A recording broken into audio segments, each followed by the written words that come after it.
When it comes to weddings, this year is an exciting one. The royal wedding of Prince Harry and American actress Meghan Markle will inspire many bridal trends for the year and brides-to-be for their weddings. But as trends change, one thing that doesn't, Bridezillas. So as we get into the peak of wedding season, the WE TV series Bridezilla is back, and Laura Halperin, executive producer and voice of Bridezilla, joins us now. Not to be confused with a Bridezilla, right? I've got to make that change there. How are you?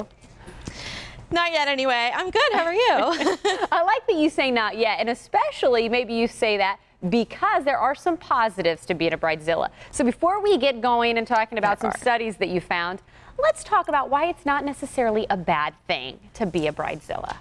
I know. Hard to believe, but true. You know, women are feeling a lot more empowered in taking ownership of their big day. Because look, you're spending more money than you ever spent in your life on one day. And you've been dreaming about this day lots of times since you were like 5 years old or maybe even earlier.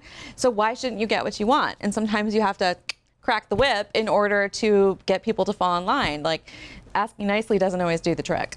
I like that. So again, we start with the positive. Laura, we're here in Tampa Bay, and in Florida seems to be a lot of jokes are always about Florida. And I know you've just done a survey to find out where the most Bridezillas come from. Again, one would think Florida would probably be on the list somewhere, especially Tampa. What have you found out? Well, yes, Tampa came in at number 5 and had the highest percentage overall of brides who were called a Bridezilla, and we're the number 1 in controlling brides across the nation. So yeah, Tampa's definitely well represented. Number 1 in controlling brides.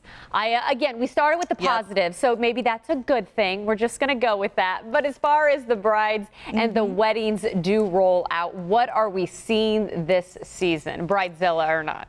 Bridezilla or not, we're going to see a lot of inspiration coming from the royal wedding. I think we're going to see a lot of emulation of Meghan's amazing look on her big day with the boat neck dress and her more natural makeup and hair.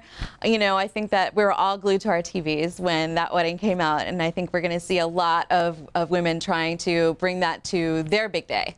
And if someone is on the brink of becoming a Bridezilla and getting ready to plan that big wedding, any tips you have for those people who are planning, or maybe the wedding party even, to combat some Bridezillas?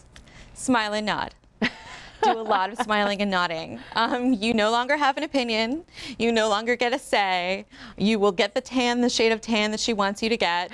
You will wear the ugly dress. You will show up when you're asked to show up, and it'll all be over. And then you can all breathe and drink.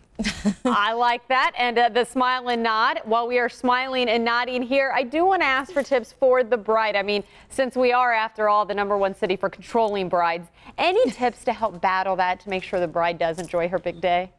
Well, look, you know, as a control freak, I totally get it, and we all want to make sure that our day is exactly as we imagined it. The problem is that it's probably not going to be. So accepting some lack of control is a pretty good step in the right direction, and just taking a really, really, really deep breath when you feel like you're about to lose it, or maybe like 10 deep breaths. 10 deep breaths. I like that. Well, thank you so much for joining us today. Again, you can catch Bridezilla once again on the WE TV network. Again, the new series kicks off in June. Thank you again for your time.